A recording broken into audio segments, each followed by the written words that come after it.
This makes me happy. I'm enjoying this. Wait. Shall I? No?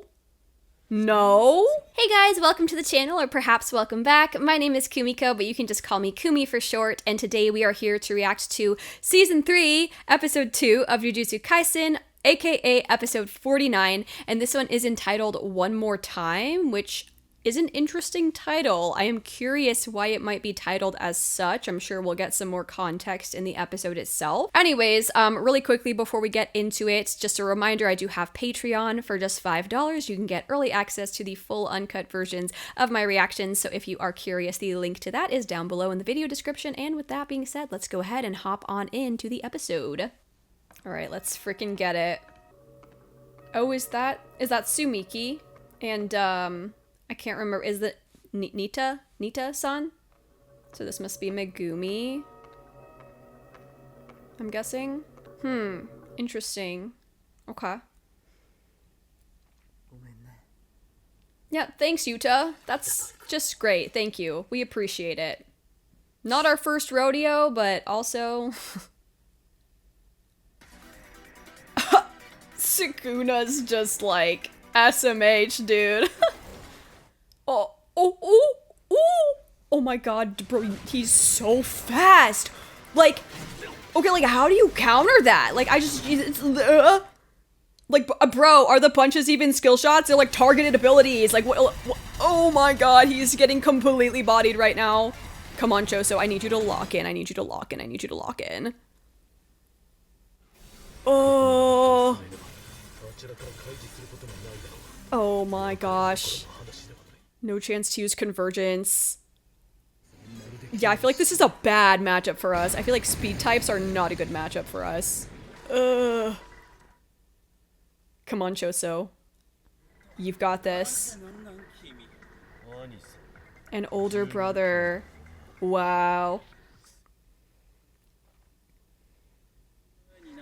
That's actually so fascinating to me, like, how much Choso views his entire identity as just, like, being an older brother. Like, once again, I talked about this in the last episode, but it really speaks to how important blood ties are to Choso.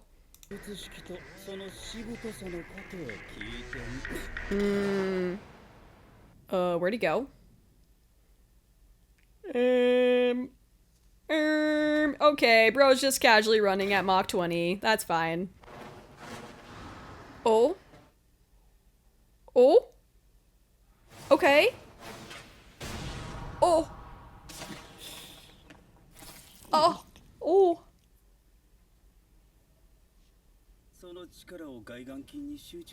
Okay.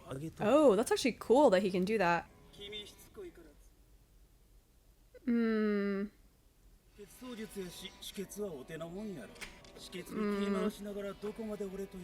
But yeah, if he's focused on that, then he can't focus on his vision. Huh.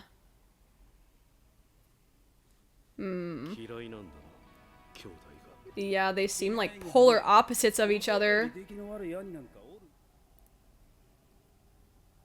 Dang, yeah, complete contrast in views.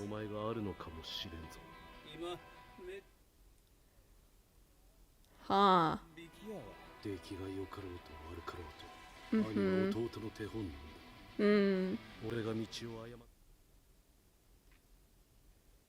Yeah, that's true. He has a point.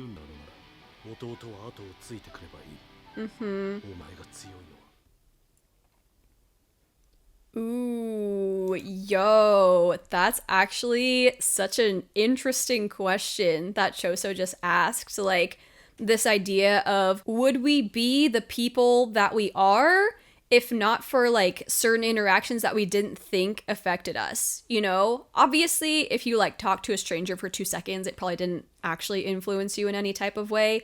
Although it could, you never know. But again, like, getting back to Choso's point, it's like Naoya doesn't believe that his older brothers had any impact on him whatsoever. He just thinks that they're, like, weak and pathetic. But at the same time, it's entirely possible that Naoya's brothers like influenced him in ways that he doesn't realize. So that's a really interesting question that Choso asks. Like, the same could be true for us, you know? Like, we might have people in our lives who we don't think had any impact on us, but maybe they actually did, you know? Cool question.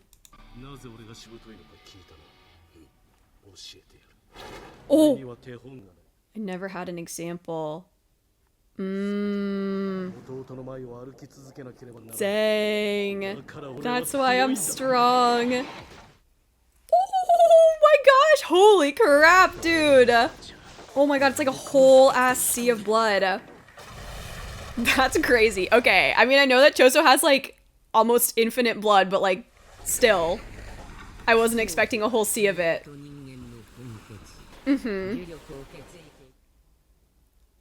Oh, Naoya, are you struggling a little bit? Do I sense a little bit of struggle? Oh, I don't know. He looks a little stressed out. It seems like he might be struggling a little bit. Get him, Choso. Get him, Choso. Come on, you got this. You have got this, Choso. Oh. Oh, it feels like it keeps like almost hitting him. Did it hit him there? I think so. I think maybe it got him. Oh, that was a cool visual. Oh. Oh. Oh, let's go. Oh my gosh. Yes, yes, yes, yes, yes. Get him, get him, get him, get him. Finish him, Choso.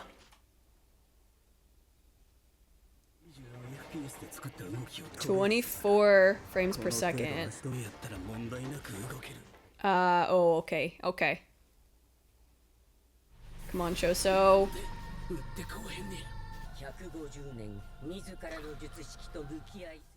Oh, 150-year supernova. Oh! Oh, wait. Did he just, like, explode his blood? We can do that? Wait, that's so cool. Oh, dang. Let's go, Choso. Oh my gosh. Finish him, finish him, finish him. Mm-hmm. Oh, this is so satisfying. Let's get it. Oh, wait. Yuta? Oh! What, why? Is Yuta gonna do it himself? Is Yuta gonna finish him? Yeah, would you like us to put you out of your misery, buddy?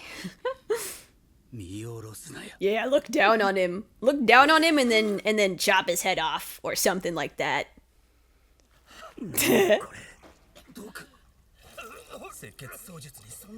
This makes me happy. I'm enjoying this.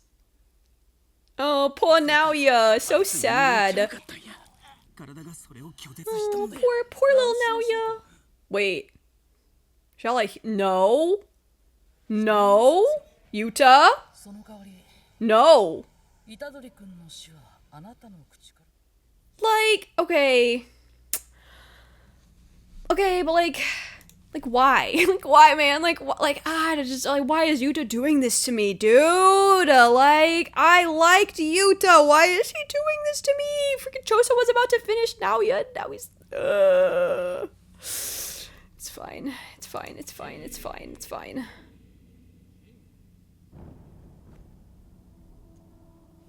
Oh.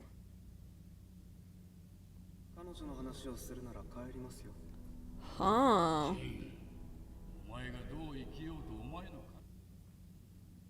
Okay. Stay away from that woman. You'll die. Oh, dang. So this is like a baby Yuji POV flashback? Ever able to do that with Kaori? Kaori died. Oh! Oh! Oh! Oh! Okay, okay, okay, go back, go back, go back, go back. Okay, so, she's looking kind of hijacked. She's looking kind of hijacked. So she is Kenjaku, right? She's Kenjaku. Oh my god.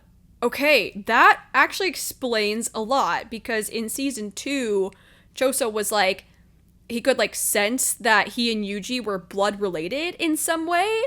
And one of Choso's parents is Kenjaku, right? Because didn't Choso say that he has like 3 parents, right? Like one was his mother, and then didn't he say there was like the curse that impregnated his mother? And then didn't like he also say that Kenjaku got his like blood into the mix somehow? Or like I think it was Kenjaku when he had possessed the one sorcerer. I can't remember his name, but I think he said that he had like 3 parents and those were the 3 parents.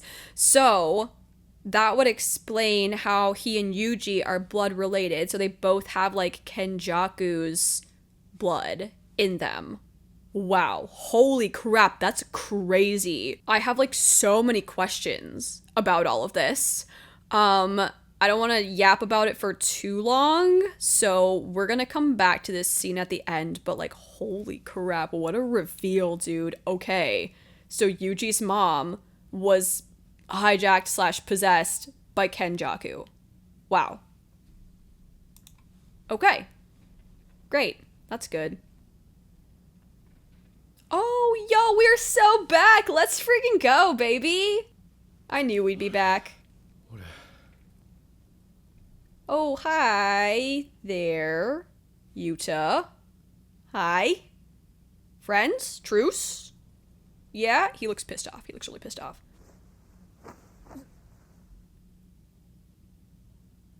Oh, Yuchi's like, what? WTF? Which, same. Around September.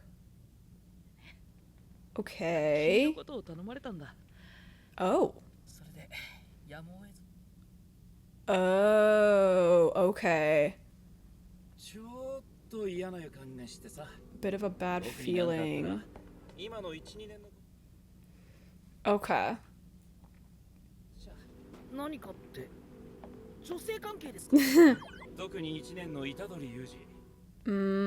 Okay.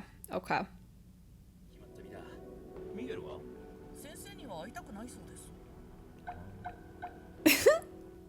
Bro, dude, Yuta's so funny because I feel like when he's in like fighting mode, he's just like so freaking locked in. It is scary. Like Yuta is terrifying when he's in battle mode. Like when he was chasing after Yuji, oh my god, terrifying. But then he's also just like the sweetest little bean. Like the contrast is so interesting to me.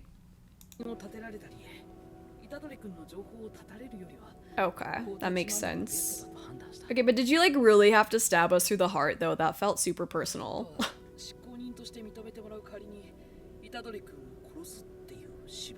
Oh, okay. Okay. Ah. Okay. That's right, because Yuta can use the yeah, the reverse curse technique. Oh, okay. Wait, that's so fascinating. Because, okay, that's actually so cool. Because when I was editing the video for episode 1, I noticed that when Yuta went to stab Yuji, there was kind of like a whitish energy surrounding his sword. And now I'm realizing that that must have been his reverse curse technique. So he had like the reverse curse technique on the sword. That is so cool. Like, what great foreshadowing. Dang.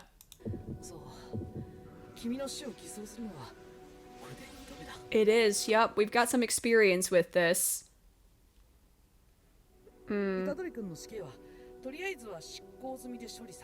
That's nice. Hopefully we won't have people up our ass.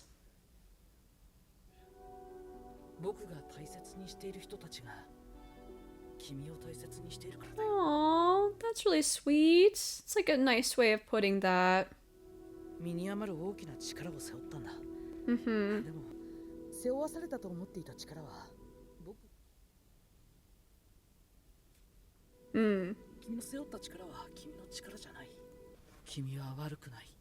Oh. Oh, I feel like he really needed to hear that right now too. And I feel like Yuta makes a really great point. Like, yes, Yuji and Sukuna inhabit the same body, but Yuji is not Sukuna and Sukuna is not Yuji. Like, Sukuna's actions are not Yuji's responsibility, you know? Like, Yuta's basically like, yeah, you're responsible for your own powers, but like this isn't even your own power, so you're not to blame for the things that Sukuna did. Like, oh man, I feel like he really needed that. Even though I kind of feel like he's probably not in a headspace where he's going to be able to immediately accept it. I mean, like we saw that blood on his hands last episode and it was soaked in, you know? So he probably isn't really going to be able to accept this, but at the same time, I think he needed to hear it, and I hope that he'll eventually be able to accept it. Yeah. No, you didn't. Sukuna did.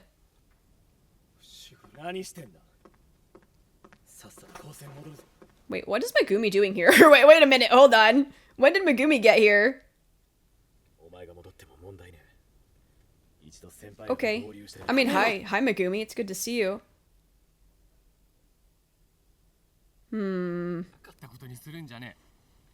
Yeah. You didn't. Because of us. Oh, dang. Ooh. Wow. That's right, we're not.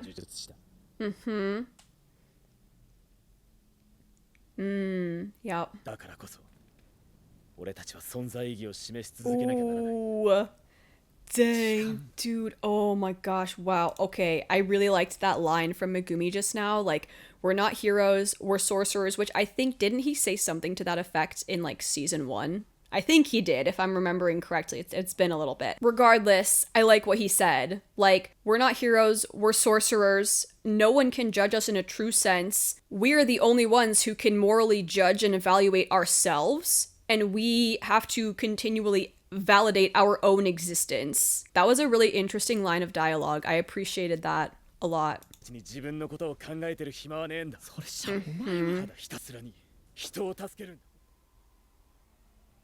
Ooh. Oh. Start by saving me.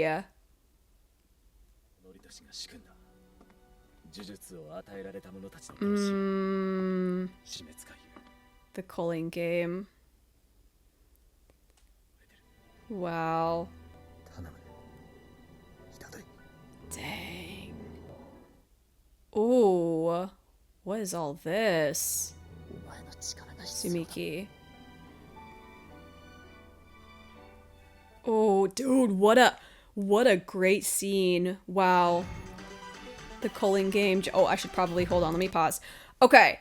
First, I was gonna say that scene was so well done. Like, I love the way that Yuji's thoughts were sort of layering over Megumi's dialogue. It really emphasizes the fact that Yuji, like, still is very much, I think, trapped in his guilt, but I do feel like Megumi sort of woke him up a little bit and I guess perhaps like lessened his burden a little bit, you know, like it wasn't because of you, it was because of us. And I feel like Megumi asking Yuji to save him sort of like shocked Yuji out of that like guilty headspace that he was in. And I also think that there's a few ways that the episode title could be applicable. Like, you could see it as like Yuji has been brought back to life one more time, but I also felt like when Megumi was like, start by saving me, it almost felt like there was an implied one more time. Like, save me one more time, help me one more time. Anyways, okay, the culling game general rules. I'm gonna take a screenshot of this so I can read it better. Give me 1 second. Okay, the culling game general rules. 1. After awakening their curse technique, players must go to a colony of their choice within 19 days and pledge their participation in the culling game. 2. Players breaching the first rule shall be stripped of their technique. 3. Non-players shall become players upon entering a colony, and their entry shall be taken as pledging to participate in the culling game. Okay. 4. Players will receive points upon ending the life of another player. Great, that's wonderful. 5, points shall be designated based on the value that the game master gives their life, and fundamentally a sorcerer will be worth 5 points while non-sorcerers will be worth 1 point. 6, by spending 100 points, not counting the initial point value assigned to them, players may negotiate with the game master to add an additional rule to the culling game. Okay, interesting. 7, the game master must approve any additional rules requested under Rule 6 above, except when the rule would significantly hinder the continuation of the culling game. Okay. And last but not least, 8, players who do not show a change in points within 19 days of joining or acquiring points shall be stripped of their technique. Well, that's just wonderful, isn't it? That is just absolutely fantastic. I love that for us. Honestly, sounds like a fun game. Sign me up, man. Where do I join?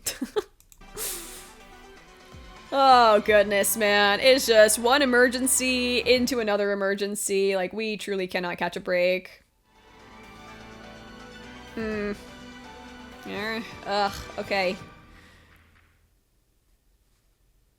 We've got a new crisis on our hands, everybody.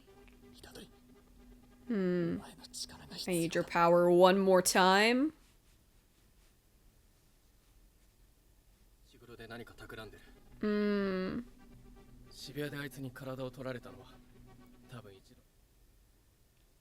That's right.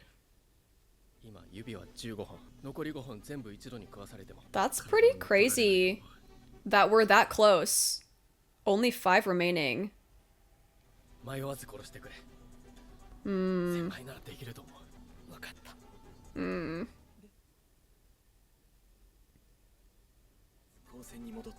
Okay. Okay.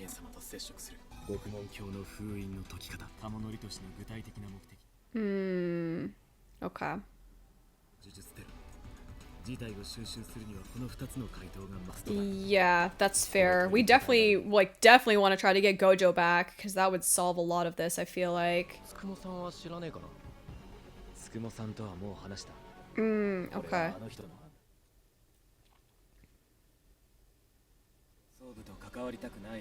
I mean, fair enough, honestly.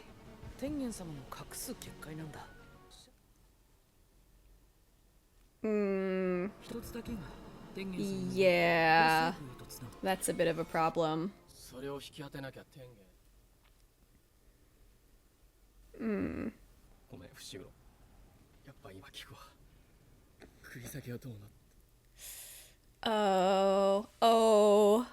Oh man. Ooh, gosh. Oh, and the hand and the blood on his hands from last episode, and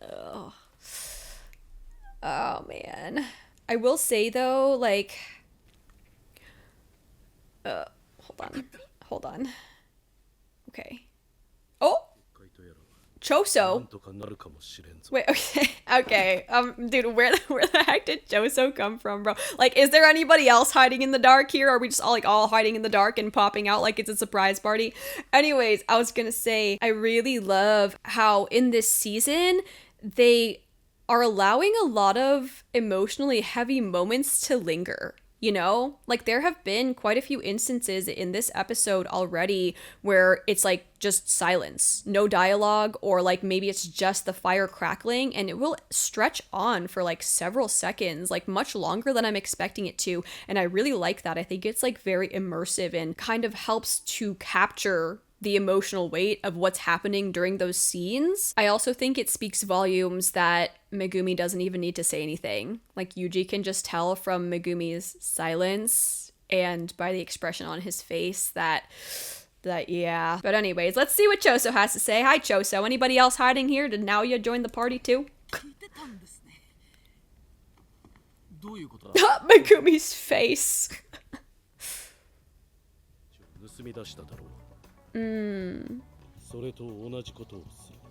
Okay.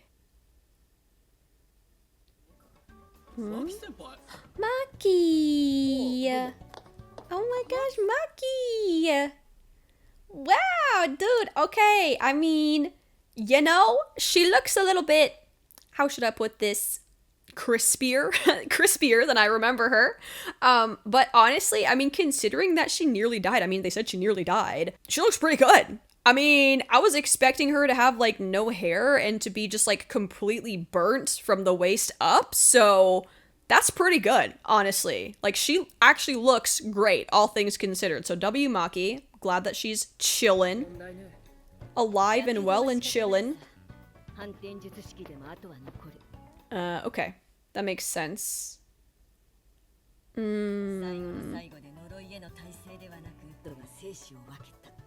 Okay, nice.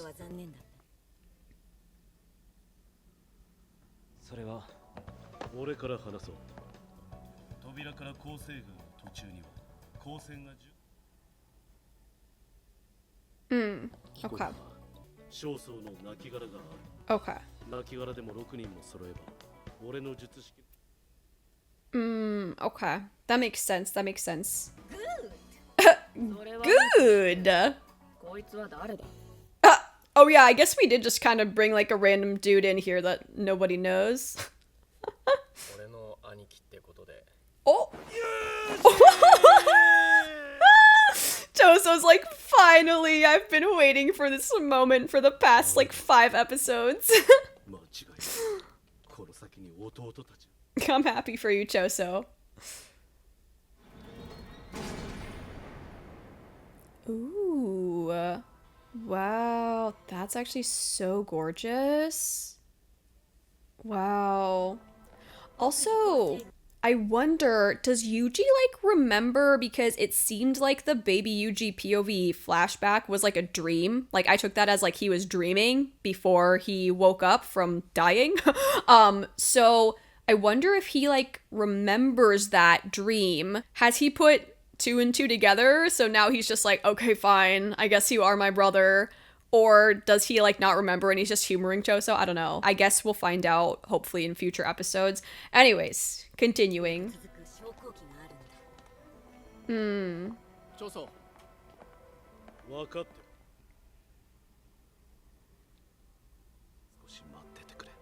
Okay, be careful. Be careful, brother. Bloodstains. 12 years ago. Wait. Are those... They're not Rico's, because Rico was killed, like, inside. So are those are her maid? Is that from her maid? Because I remember, like, Rico hugged her by the elevator and then went in with Geto. And the maid stayed outside. So are oh my god. Wow. Okay. Oh my god, okay, we should maybe clean that up. It's been 12 years, yo. We should maybe clean that up. If that's what I'm thinking it is, then maybe we should possibly clean that up. Also, I will never forgive them for what they did to Rico. Like, I still cannot believe that, like, oh, man. Like, I thought we were good, and then she just, like, gone. Oh. Yeah, it's just, like, nothingness. Rejecting us. Huh. Oh, okay. Oh, just her. Interesting. Oh? Are you the one that we've been searching for? Oh, dang! Yo, let's go! So that's Tengen! Oh my gosh. Wait, dude. I like the way that Tengen is, like, fully clothed, but then they just have bare feet. Which, you know what? I suppose, now that I think about it, like, this is kind of like Tengen's home. So maybe it's actually kind of rude of us to walk in here with our shoes on. Anyways, okay, so, wow, what a great episode. I have a lot that I want to talk about. So, like, first off, I want to go back to Yuji's, like, dream slash baby POV scene really quickly. Okay, so let's see. Okay, so first question is, like, if this is Yuji's POV from when he was a baby, then who is this? Because, like, if that's your POV, then you wouldn't be seeing yourself as a baby. Although now that I think about it, I guess this is probably just an establishing shot, right? Like, it's probably just there for us as the audience to be able to connect the dots with regard to what's going on in the flashback, you know, to sort of like set the scene. Either that or like maybe the flashback is kind of meant to start from like his parents' perspective after he's born, and then it like switches over to Yuji's perspective after this like first blink. If you want to talk about her, I'm going home. So this was definitely like a point of contention between Yuji's grandfather and Yuji's father. Also, it's really cool to see Yuji's parents because at least as far as I can remember, we've never seen Yuji's parents before, have we? Like I said, it's been a little while. I've been meaning to rewatch seasons 1 and 2. I haven't had a chance just yet. So if we've seen them before, let me know. But at least as far as I can remember, which admittedly sometimes I don't have the best memory, I don't think we've seen them.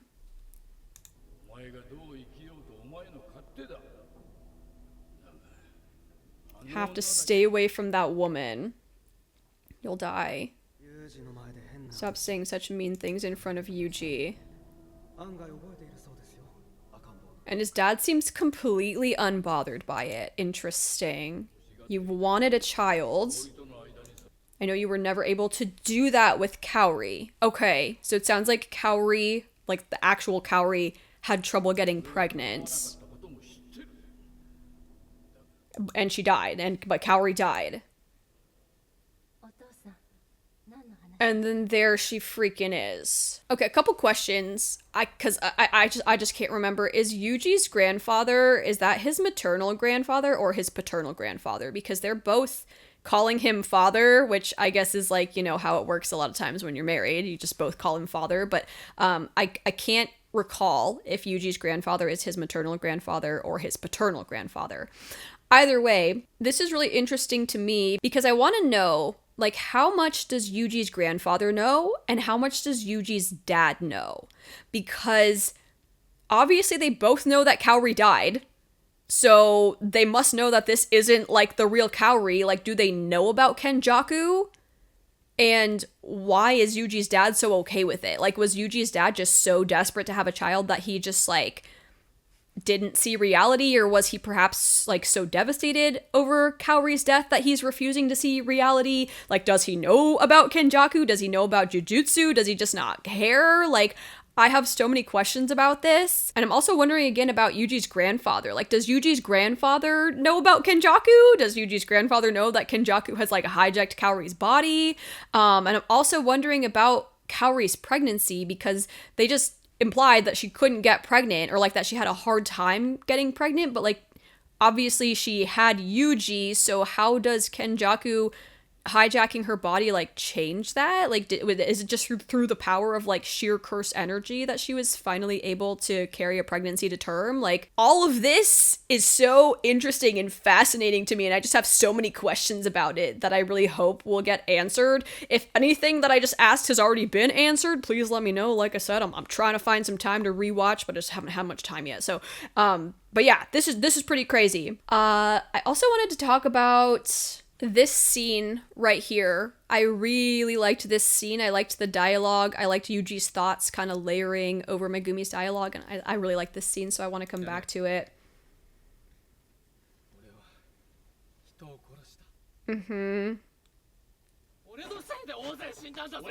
Because of us, yep.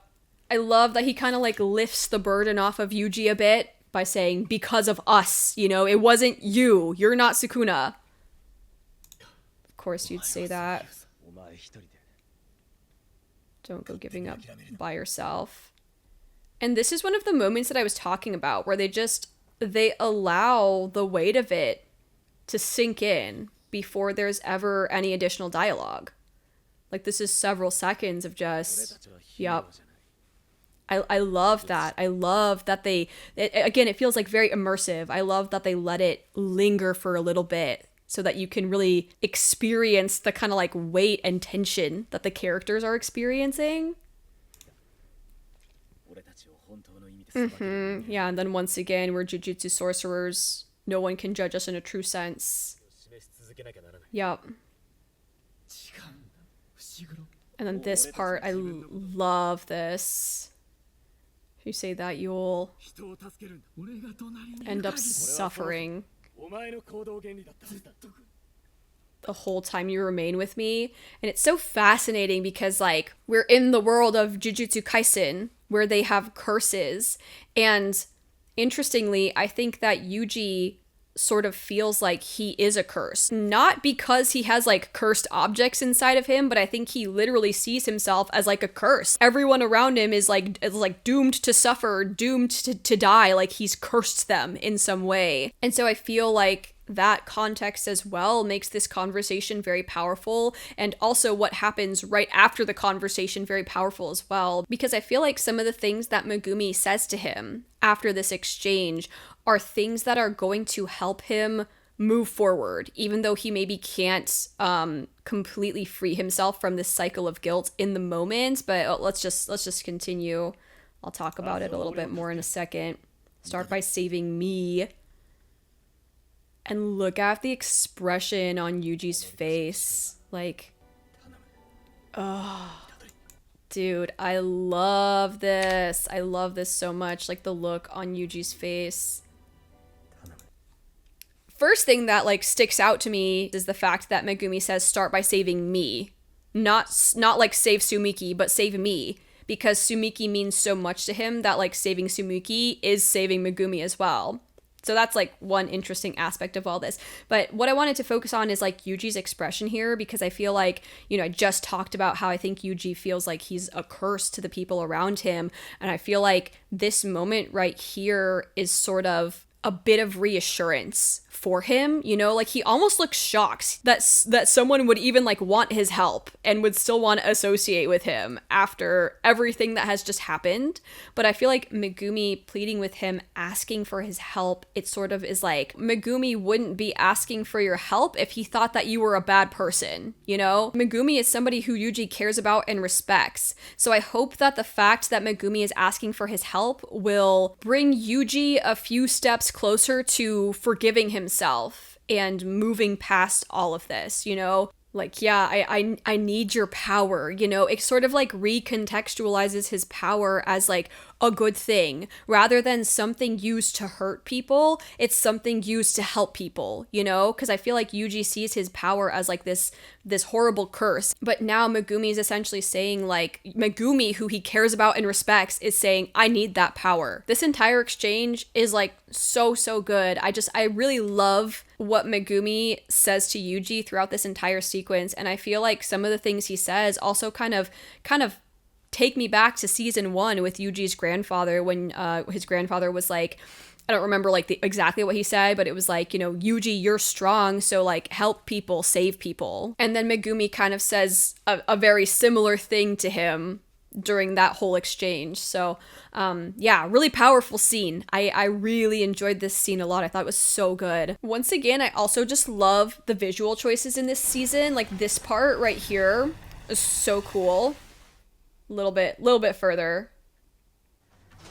Yeah, this part. I think this part is so freaking cool. Like, I love that the whole scene is kind of red, like Choso's blood, and then it kind of gives you this sense of, like, lights out for you, NAOYA, you know, because, like, the lights all go out and then it turns to this, like, gray color. Like, oh, I loved that part so much. Let's see, what else is there? Oh yeah, Yuta. Oh my god, I am so happy that I can like Yuta again. I was gonna be, like, so sad if Yuta was our enemy, because, I mean, like, well, one, Yuta's a terrifying enemy. Like, we do not want Yuta as an enemy, so I'm so glad that he's not actually our enemy. But two, like, I just really liked Yuta. I liked him so much in the movie, and he's, like, such a sweet little bean, so I was gonna be really sad if he, like, legit was an antagonist this season. So I'm so happy that he's on our side. I'm still a little bit upset that he didn't let Choso kill NAOYA, but, like, I get it now. I understand why we had to leave him alive, but I'm, like, I'm still a little salty about it. I'm not gonna lie, but I won't hold it against my boy Yuta, because I do really like Yuta a lot. So I also think it's cool that we finally met Tengen. I want to, like, see the close-up of Tengen one more time. So it looks like Tengen has 4 eyes. That's pretty cool. And kind of like a cylindrical shaped head. Very different than how I was expecting Tengen to look, but, like, honestly pretty freaking cool. I don't think I have anything else for this episode, but I really liked this one. This was super cool. Like the Choso Naoya fight went so hard. I'm so glad that Choso like just freaking kicked Naoya's ass, man. Like it's so nice. It's so satisfying to see somebody who's like super cocky and overconfident just get put in their freaking place. Like that was so cool when Choso exploded his freaking blood onto Naoya. Like that was freaking sick, man. Yeah, okay. I for real think that was all I had to say about this episode, but I do hope that you guys enjoyed the reaction. If you did, don't forget to like, comment, and subscribe, and I will see you guys in the next video. Goodbye! Alrighty, and once again, it is shout out time for the Legends tier. Shout out to Abel Dark Rider. Thank you so much for supporting me as an absolute freaking legend. I do appreciate it. And on to the rest of the shout outs.